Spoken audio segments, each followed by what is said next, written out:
નમસ્કાર દર્શક મિત્રો, ગુડ મોર્નિંગ. શુભ સવાર. સ્પાર્ક ટુડે ન્યૂઝ સાથે હું છું રાજ. સવારની શરૂઆત કરીએ ન્યૂઝપેપરની મુખ્ય હેડલાઇન્સથી. સૌથી પહેલા ગુજરાત સમાચાર.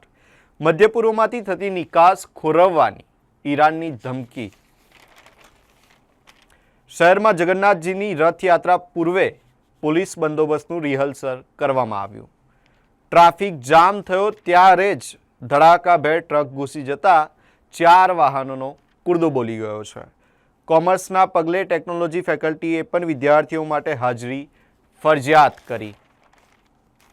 યુનિવર્સિટી કેમ્પસમાં ફરી વખત એનએસયુઆઈ એબીવીપીના કાર્યકરો વચ્ચે અથડામણ જોવા મળી હતી. ભરૂચ સબ જેલના ઇન્ચાર્જ જેલરની વડોદરા ખાતે બદલી કરવામાં આવી છે. અષાઢી બીજે હાથી સૂંઢ ઊંચી કરીને પૂર્વ દિશામાં હર્ષનાદ કરે તો સારા વર્ષના સંકેત. 450 કિમીની પદયાત્રા કરીને ખેડૂતોનું દ્વારકાધીશના ચરણે આવેદનપત્ર અર્પણ થયું છે. મહિલા પીએસઆઈ મલ્લિકા પરમારના 1 દિવસના રિમાન્ડ મંજૂર કરવામાં આવ્યા છે. હત્યાના બનાવમાં સંડોવાયેલા આરોપીને આજીવન કેદની સજા ફટકારવામાં આવી. સ્પેન બીજી વખત વર્લ્ડ કપની ફાઇનલમાં, ફ્રાન્સ હારતા અપસેટ. સરકાર કે મુખ્યમંત્રીની ટીકાને રાષ્ટ્ર સામે યુદ્ધ છેડ્યાનું ગણી ન શકાય, હાઈકોર્ટ. મોબાઈલ સેમિકન્ડક્ટર ઉત્પાદન વધારાશે. સેમિકોન મિશન માટે રૂપિયા 1.27 લાખ કરોડ. ભારતના સૌથી મોટા અણુમથકની ફાઇલો વેબ પર લીક થઈ છે. મિત્ર ટ્રમ્પનું ડિસ્કાઉન્ટ. રશિયન ઓઇલની ખરીદી બદલ ભારત પર 500ના બદલે 100% ટેરિફ લાદવામાં આવશે. ગુજરાતમાં એમબીબીએસની નવી 200 બેઠક વધી. નવી એક પણ કોલેજને મંજૂરી નથી મળી. એક નજર કરીએ દિવ્યા ભાસ્કરની મુખ્ય હેડલાઇન્સ પર. વાંગચુકનું વજન 8.9 કિલો ઘટ્યું. સ્વાસ્થ્ય અંગે ચિંતા. રશિયાથી ઓઇલની ખરીદી. ટ્રમ્પ ભારત પર 100% ટેરિફ લાદી શકે છે. જે શાળામાં 18,000 ફી ભરી ધોરણ 10 બોર્ડની પરીક્ષા આપી તેની માન્યતા જ નથી. એલસીમાં બીજું જ નામ. યુનિફોર્મ આઈ કાર્ડ ખાનગી સુભારતી શાળાના પણ બનવાનું ગ્રાન્ટેડ શાળામાં. આ એક ચોંકાવનારી ઘટના સામે આવી છે. એમએસ યુનિવર્સિટીનો ઐતિહાસિક 75મો અમૃત મહોત્સવ દીક્ષાંત સમારોહ તૈયારી શરૂ કરવામાં આવી છે. કરોડિયામાં ગટરના પાણી કિચડતી સોસાયટીમાં 108 ન પ્રવેશી શકી. દર્દીને ચાલીને બહાર આવવું પડ્યું. યુવતીનો મધરાતે રૂમમાં પુરાઈ ફાંસો ખાવાનો પ્રયાસ. ફાયરની ટીમે 30 સેકન્ડમાં દરવાજો તોડી તેને બચાવી લીધી છે. હોસ્ટેલ જતા એમએસ યુનિવર્સિટીના 3 વિદ્યાર્થીઓને વીવીઆઈપી રોડ પર રાત્રે 20 ફૂટ ફંગોળ્યા. 2ની હાલત ગંભીર છે. વાઘોડિયાના ફલોડ ગામે રાત્રે દીપડાએ હુમલો કરતા 2 વ્યક્તિઓને ગંભીર ઈજાઓ પહોંચી છે. સ્પેનનો અભેદ ડિફેન્સ. ફ્રાન્સનું 60 વર્ષમાં સૌથી ખરાબ પ્રદર્શન જોવા મળ્યું છે.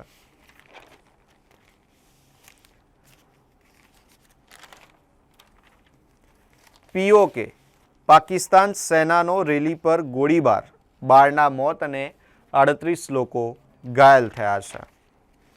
રથયાત્રાના 7 કિલોમીટરના રૂટનો ડિજિટલ મેપ તૈયાર કરાયો. સીસીટીવી, ડ્રોન સહિતના 11,000 કેમેરાથી નજર રાખવામાં આવશે.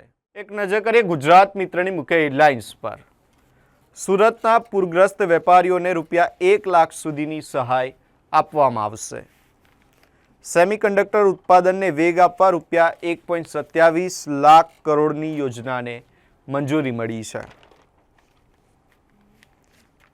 બ્રિટનમાં કિશોરો માટે સોશિયલ મીડિયા પર મધરાત્રિનો કર્ફ્યુ લાદવાની તૈયારી બતાવવામાં આવી છે. અમૃત ભારત યોજના હેઠળ ગોધરા રેલવે સ્ટેશનનું 7 કરોડના ખર્ચે ભવ્ય કાયાપલટ. પ્રથમ સોલો ભરતનાટ્યમ પ્રદર્શન એરેંગેત્રમ સફળતાપૂર્વક પૂર્ણ કર્યું.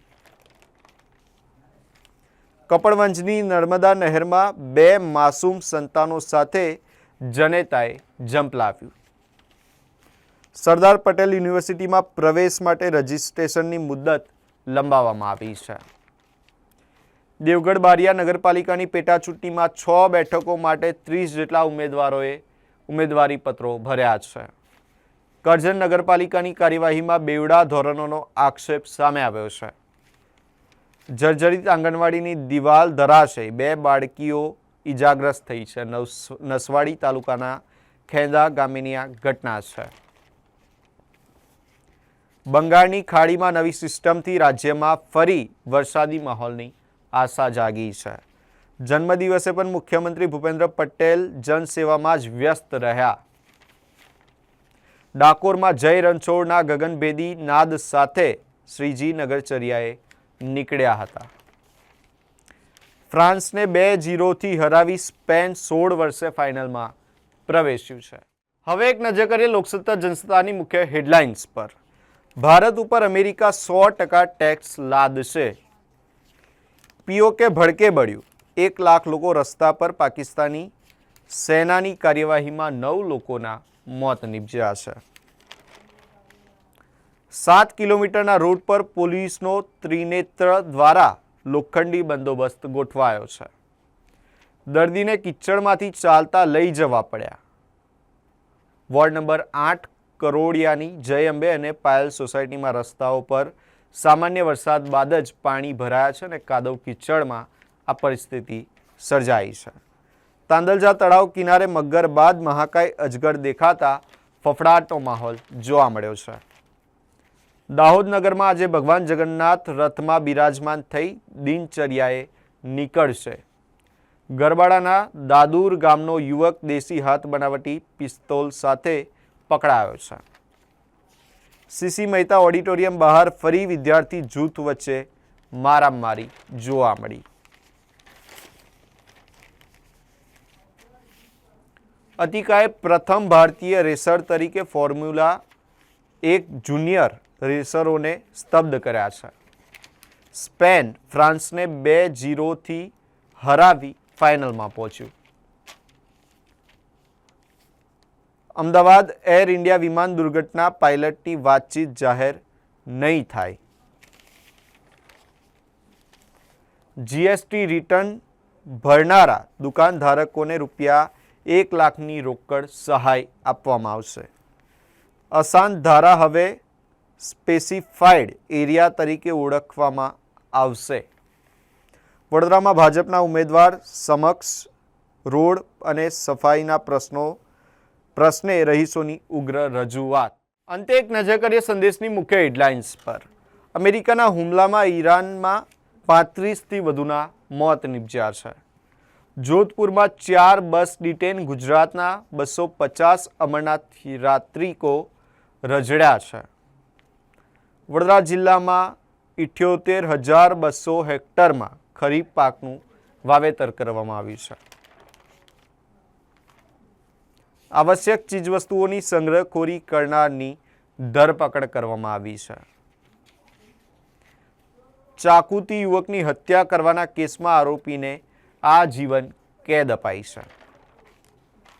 રેલવે સ્ટેશનના એસી વેઇટિંગ રૂમને કોમર્શિયલ કરી દેવાતા મુસાફરોમાં ભારે રોષ જોવા મળ્યો.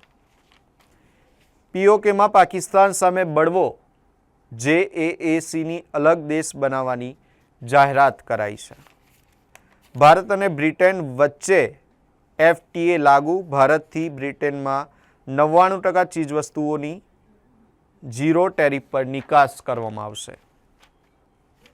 મ્યુનિસિપલ કોર્પોરેશનના ઇજારદાર દિનેશચંદ્ર અગ્રવાલ ઇન્ફ્રાકોનને ₹5 લાખનો દંડ.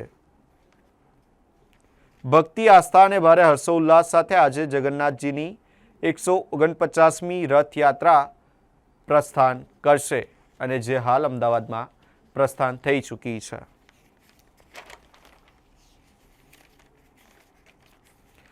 ફ્રાન્સને 2-0થી હરાવી સ્પેન 16 વર્ષ બાદ ફિફા ફાઇનલમાં પહોંચ્યું છે. સેમિકન્ડક્ટર મિશન 2.0ને કેબિનેટની મંજૂરી મળી છે.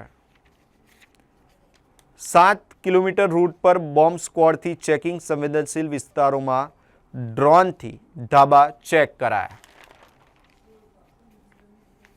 એક્સપ્રેસવે હાઈસ્પીડ ટ્રેનને લીધે ભાવનગર ગ્રોથ એન્જિન બનશે.